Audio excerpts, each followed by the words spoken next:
ny mofinaina isan'andro atolotry ny mpitandrina rakotina valina maoly.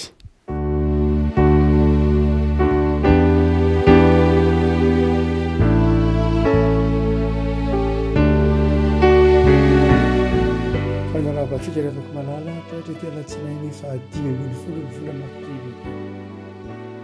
ny mofinainako lahatra ao atsika dia ny filazantsalamasina araka ny Matio toko fahenina andiny faharoa amby roapolo sy ny fahatelo amby roapolo. Matio toko fahenina andiny faharoa amby roapolo sy ny fahatelo amby roapolo. Vakina amin'ny anaran'i Jesosy. Ny maso no jiron'ny tena,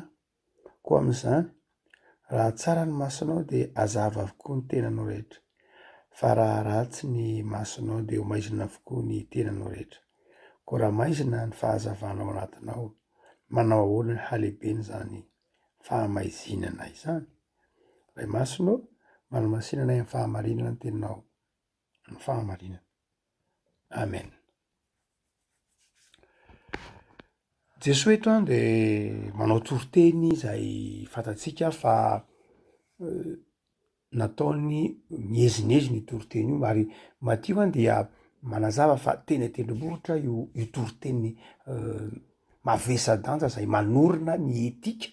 araka ny Matio, ny etika ny kristianina, ny etika ny mpino, tahaka ny Mosesy nanomeny didy folo, nameny moral, nameny etika no nanomezan'i Jesosy koa ity etika kristianina. Matio toko fahenina, toko fahadimy, toko fahafito ity. Amin'ny andiny faharoa amby roapolo dia toko fahenina andiny faharoa amby roapolo dia mandray ohatra Jesosy manao hoe ny maso no jiron'ny tena,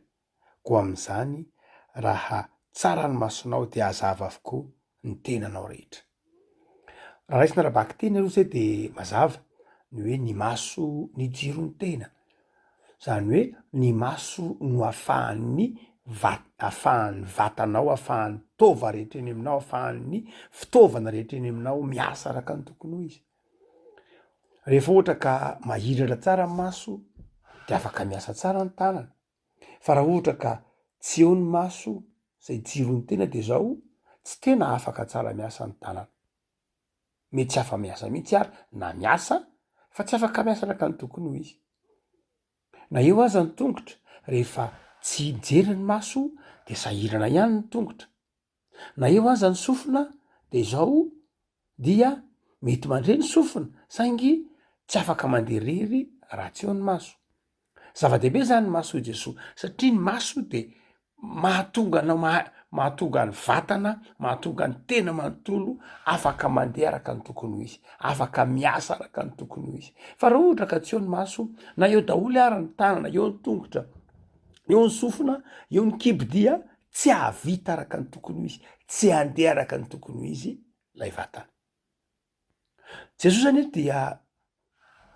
tsy hoe mampianatra antsika amin'ny lafiny ara-pahasalamana ny mahazava-dehibe ny maso ihany ka tokony hitandremana amin'ny maso, fa Jesosy dia mampiasa sary teny, mampiasa fanoharana, mampiasa zavatra ataontsika hoe tsy arabaky teny. Raha miteny Jesosy manao hoe ny maso ny jiron'ny tena, raha tsara ny maso dia mazava avokoa ny tena rehetra.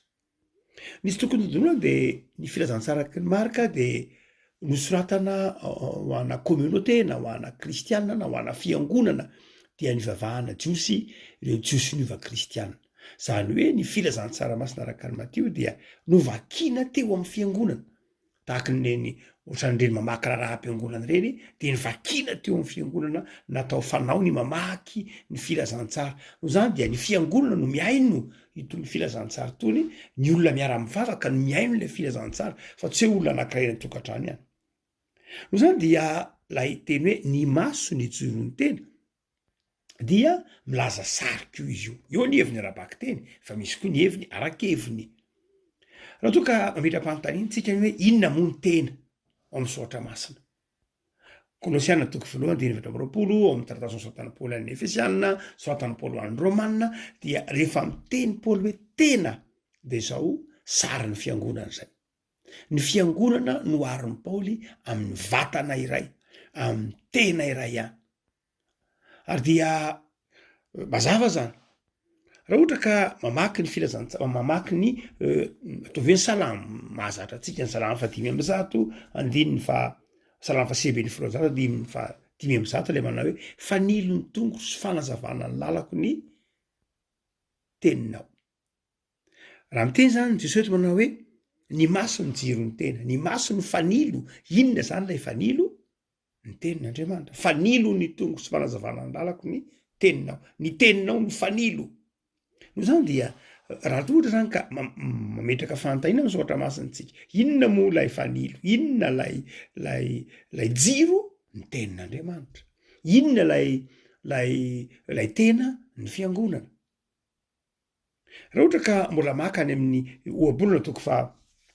toko fahinana 9:3 tsika dia manao hoe ny didinao no faniloko, ny didinao no jiro manazava ny lalako. Ny didin'Andriamanitra, ny didy de zao jiro ny didy dia araka boky nobolana dia fanilo manazava ny lalana. No zany la ohatra ka raisina amin'ny heviny manokana indray ty de manao hoe ny lalàna na ny tenin'Andriamanitra no jirony jiro no manazava ny fiangonana.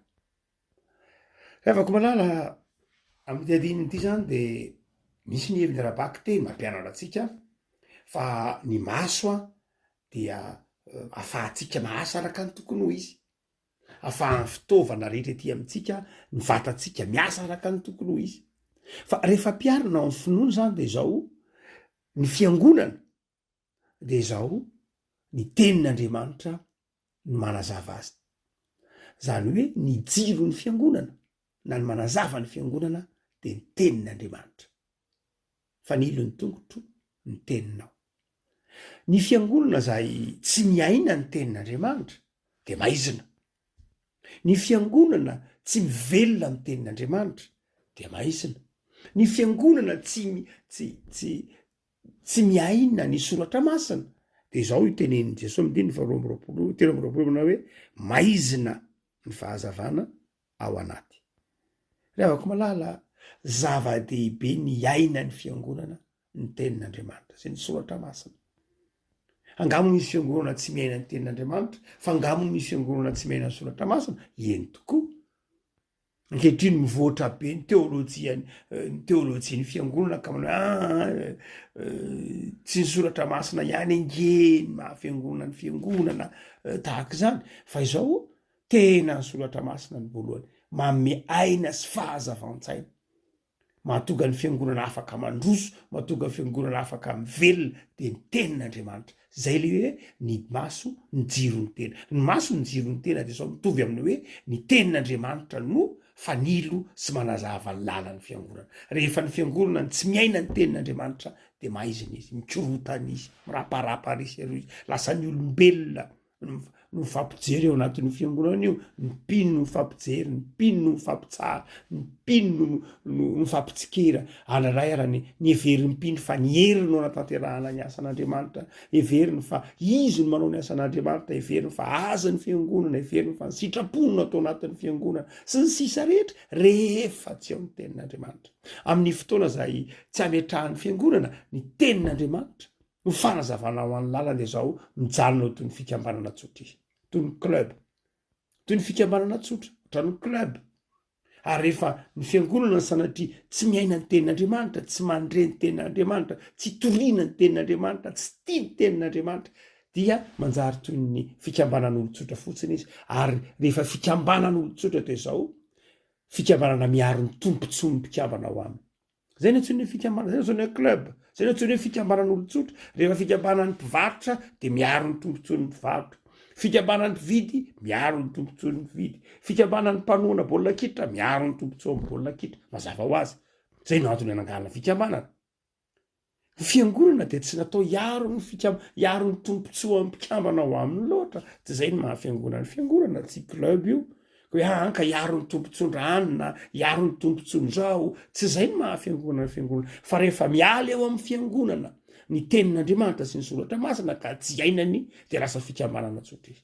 Ary mety hanilika mihitsy aza ny tsy nitovy fomba fijery aminy. Rehefa fikambanan'ny mpivarotra de tsy afaka andray ny fikambanan'ny mpividy. Rehefa fikambanan'ny mpividy tsy hitovy fomba fijery mihitsy amin'ny fikambanan'ny mpivarotra.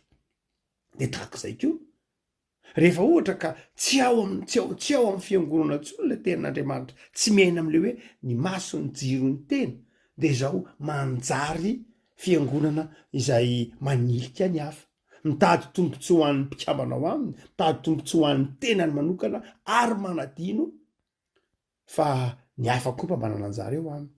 de zay mahatonga ny fiangonana eto ambonin'ny tany maro anisa miraparapa reny mikatona ny antony de zao satria miala lay jiro de ninona ny tenin'andriamanitra natakonana lay jiro ho jesosy manao hoe raha ataonareo ambany vata famarana ny jiro ao ihany le jiro mirehatra nge fa zao atao ambany vata famarana ary rehefa lay jiro nataon'ny fiangonana ambany vata famarana zany hoe tsy ny tenin'andriamanitra intsony no mibaiko azy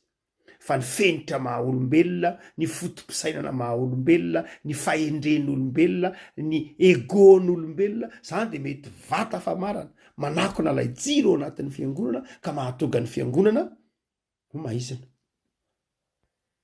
aza mietratra hoe ka aiza koa paster de misy fiangonana ve tsy ainany tenin'andriamanitra ny taonjato fa 120 taonjato fa 7 de ny aina ny fiangonana zany samy ny ainany zany daholo na ny fiangonana katolika talohan'ny réforme na ny fiangonana protestanta taorianany réforme de samy nandalo torimaso avokoa ndoko tsika mietrehtra amin'ny any fa nitsivavahana nke de tena miratra foana nisy fotoana protestante taonjato fa 7 taonjato 20 natoriko ny protestante fa tsy voatery hoe marina foana zay natonga ny fifoazam-panahy tariry Sizendorf sy ny tahaka zany to anatin'ny fiangonana protestanta ty amin'ny taonjato 20 nahaterahany reo asa misy isan-karazany zany hoe mety atoro mihitsy ny fiangonana rehefa tsy iaina ny tenin'andriamanitra ny mampifono fiangonana jiro ny fiangonana manazava ny fiangonana de ny tenin'andriamanitra nisy fotoana nke teo amin'ny tantaran'ny fiangonana atovy any amin'ny taonjato fa 10 sika mitory-teny inge tsy tenin'andriamanitra moralina nke nitory-teny tsy tenin'andriamanitra ndradray fomba fanao andavanandro ndraindray no ampianarina tam'izany fotoana zany no hoe ahoana ny fomba famolena ahoana ny fomba fiompiana ahoana ny fomba fanaovana sakafo ahoana ny fahadiovana zany ndraindray nitorian'ny fiangonana tamin'ny taonjato fa 10 ka nahatonga ny hoe natory ny fiangonana lasa niraparapa ny fiangonana ary rehefa tsy ao ny tenin'andriamanitra de manjary izao tontolo zao no mitondra ny fiangonana fahendreny zao tontolo zao mitondra ny fiangonana ary rehefa miteny hoe fahendreny zao tontolo zao sika de zao samy manana ny fahendreny am'izay de mifandona ho azy satria tsy misy olona eritreritra ny tena no endry noho ny hafa eto am'izao tontolo zao fa rehefa ny tenin'andriamanitra no eo ambony ny fahendren'olombelona de miondrika amin'ny tenin'andriamanitra avokoa ny fahendrena rehetra de milamina ny fiangonana ny maso ny jiro ny tena marina amin'ny ara-baky-teny zay fa ny arakeviny teny hoe ny tenin'andriamanitra no jiro ny fiangonana ny tenin'andriamanitra no mamelona ny fiangonana fa mifaharoa raha mitodika amin'ny boky noambolana sika mandiny ny 7 amin'ny ombolo toko fahina de ny hoe didy fitsipika didy sy fitsipika natao hoe maso natao hoe jiro ary am'teny hoe ny tena dia ny fiangonana aikoa ve zany ny didiko na ny fitsipika de zao maso zany hoe manazava ny fiangonana tsy hoe ny tenin'andriamanitra ihany fa ilaina ao anatin'ny fiangonana koa ny fitsipika ny commandement ilaina ao anatin'ny fiangonana ihany koa zany ahoana moa no ilamina ny fitompivavahan'ny fiangonana io raha tsisy fitsipika ahoana no ahafahan'ny fiangonana manantanteraka ny asany tsy hoe olona ray fiangonana 2 arivona 3 arivona 10 arivo miaraka hamafa tokotalina iaraka hamafa fiangonana na ndeha iaraka hikarakara ny asa soa tsy maintsy misy fandaminana tsy maintsy misy lamina zay le hoe commandement zay le hoe didy tsy hoe didina tsy hoe tenin'andriamanitra ihany fa misy mihitsy fandaminana ataon'ny olombelona tsy raha ohatra ka fiangonana tsy manana fandaminana de mikirotambelona de maizina tsisy jiro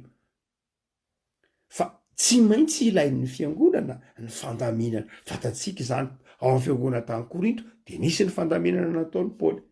ao amin'ny fiangonana tany Galatia nisy fandaminana nataon'ny Paoly fa tsy hoe rehefa fiangonana de zao miaino ny tenin'andriamanitra de paritaka tsisy asa atao tsisy asa soa atao tsisy adidy atao tsy zany ka ny fiangonana rehefa avy mandre ny tenin'andriamanitra ny mpiangona de zao manjary manao asy izy manolo teny izy manompo izy ny fandaminana ny asa fanomponiny iny le tenen'ny bokin'oabolo ny toko fahina andininy fatelo am'roapolo manao hoe ny didinao ny lalanao ny fitsipikao io no manazava ny lalako io no mitondra io no arahako rehefa malala ny fiarahamonina moa amitantsika fa tsy de tena tia lalàna loatra mazava ho azy tsy tia fitsipika loatra ny fiarahamonina tsy tia fehezina ny antony de zao satria ny fiheverany antsony hoe lalàna dia zavatra manery heveriny hoe ny lalàna de zao zavatra natao ife ka tsy ahafahana manao zavatra fa tsy zay ny lalàna de zao lalana mitondra anao mba hatanteraka ny tanjonao dia eto zany raha mitentsika manao hoe didina fandaminana na fitsipika na fomba fiasa ao anatin'ny fiangonana de tsy hoe mametra anao tsy hanao zavatra loatra tsy zay loatra fa manampy anao mba hatanterahanao la iasa fanompo hafahafa be zany fiangonana zay mitompo teny fantatrao miainy ny tenin'andriamanitra nefa tsy mandala ny fitsipika mampandaminana zay ififanarahany ao anatin'ny fiangonana tsy mitombona ny mahatenin'andriamanitra iainana n'ilay fiangonana raha ohatra ka hoe fiangonana izy nefany miain'ny tenin'andriamanitra nefany izy samy manao zay tiany atao anatin'ilay fiangonana de tsy ny tenin'andriamanitra mihitsy mibaiko an'izany fa raha ohatra ka ny fiangonana manaraka miain'ny tenin'andriamanitra izay ambarany Matio eto hoe maso ny fiangonana de zao tokony mandeha ho azy aminy ny fananana fandaminana ny fifanajana ao anatin'ilay fandaminana fanarahana ilay fandaminana tsika manao hoe manamarika ny tonjato enatsika ny tsy ny fienan'ny fitiavan'ny olona ny tenin'andriamanitra ary rehefa tsy ao anatin'ny olona ny fitiavana ny tenin'andriamanitra de manjary sarotra alamina izy manjary sarotra arindra ny fiainany manjary sarotra manatantera javatra izy tsy mahatapa-javatra izy tsy mahatsangana na inona izy satria tsy manaja lay fifandaminana lay commandement lay baikon'andriamanitra lay fandaminana apetraka andriamanitra araka ny soratra masina ary tsy manaja koa lay fandaminana apetraka ny samy kristiana ao anatin'ny fiangonana afaka malala am'izao fiandohany ny herinandro zao de mampitodika atsika amy tenatsika Jesosy hoe teny maso ny jiro ny tena fa izao mampitodika atsika amin'ny fiangonana misy atsika tsiraray avy izy mametra-panontaniana ve ianao hoe enao anatin'ny fiangonana mba manahoana ny toerany tenin'andriamanitra ao anatin'ny fiangonana misy ianao mba mazoto miain'ny tenin'andriamanitra ve ianao sa rehefa tonga ny toriteny de mivoaka mazoto miain'ny tenin'andriamanitra ve ianao ka maharitra miain'ny tenin'andriamanitra ndradray ao anatin'ny fiainan'ny fiangonana mahitsika ndradray ny raharaha-mpiangonana lavalavitra ny toriteny tsy hoe maninona ny raharaha-mpiangonana akory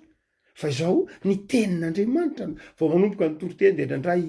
tsangany olona ny famantarana lava loatra ny tenin'andriamanitra ngeny mahafiangonana ny fiangonany fa ndradray tsy zakan'ny olona mihain'ny tenin'andriamanitra tsy zakan'ny olona ny soratra masina andradray reveriny hoe ny toriteny de heveriny hoe aka ny toriteny ange tenin'olombelona olombelona miteny io fa tsy tenin'olombelona ihany fa tenin'andriamanitra indrindra koa de miena ny fitiavan'ny olona ny tenin'andriamanitra mampiena ny fitiavan'ny olona ny tenin'andriamanitra de zao satria mifampijery izy samy olombelona fa tsy zay ihany rehefa tsy iainana ny tenin'andriamanitra de miena koa tsika teo ny fahatokin'ny olona sy ny fifampitokisan'ny olona lay fiainana fiombonana lay fiainana lay koinonia lay fiombonana ao anatin'ny fiangonana de zao miena tsikelikely ary de nitsapa de zao mihamangatsika ny fiangonana mihamangatsika ny fiangonana satria tsy iaina tsy sakafo iainany tsara ny soratra masina afaka malala engany ny mpino anao zava-dehibe ny tenin'andriamanitra sy ny soratra masina ny fianarana ny soratra masina ny famakina ny baiboly isan'andro izaka koa ifanampy ifanohana amin'ny alalan'ny fianonana ny tenin'andriamanitra fanarahana ny fandaminana maro samihafa ny mahavelona ny fiangonana ka mahatonga ny fiangonana fanasina sy fahazavana mahatonga ny fiangonana afaka manao asa soa afaka mihitatra rehefa miara-dalana ao anatin'ny fiangonana ro toetsain'ireo hoe ny maso ny jiro ny tena ny maso tenin'andriamanitra ny maso ny fitsipika sy fandaminana anatin'ny fiangonana ny tena ny fiangonana ivavakasika tompo ampisoranao zay noho ny soratrao masina zay manazava aminay fa tsy afaka manao na inona na ino zay raha tsy eo ny teninao, tsy afaka manao na inona na ino zay raha tsy eo ny soratrao masina zay manazava ny fiainanay, mampianatra anay. Ny soratrao masina no manome aina sy fahavelomana anay. Iny tompo ny fandamina maro samihafa zay apetraka ay ao anatin'ny fiangonana ihany ko tompo de zava-dehibe araka ny teninao. Ny fiangonana tsy misy fandaminana, tsy misy filaminana dia tsy mahaefa zay fijona vavolombelona lasana aminy.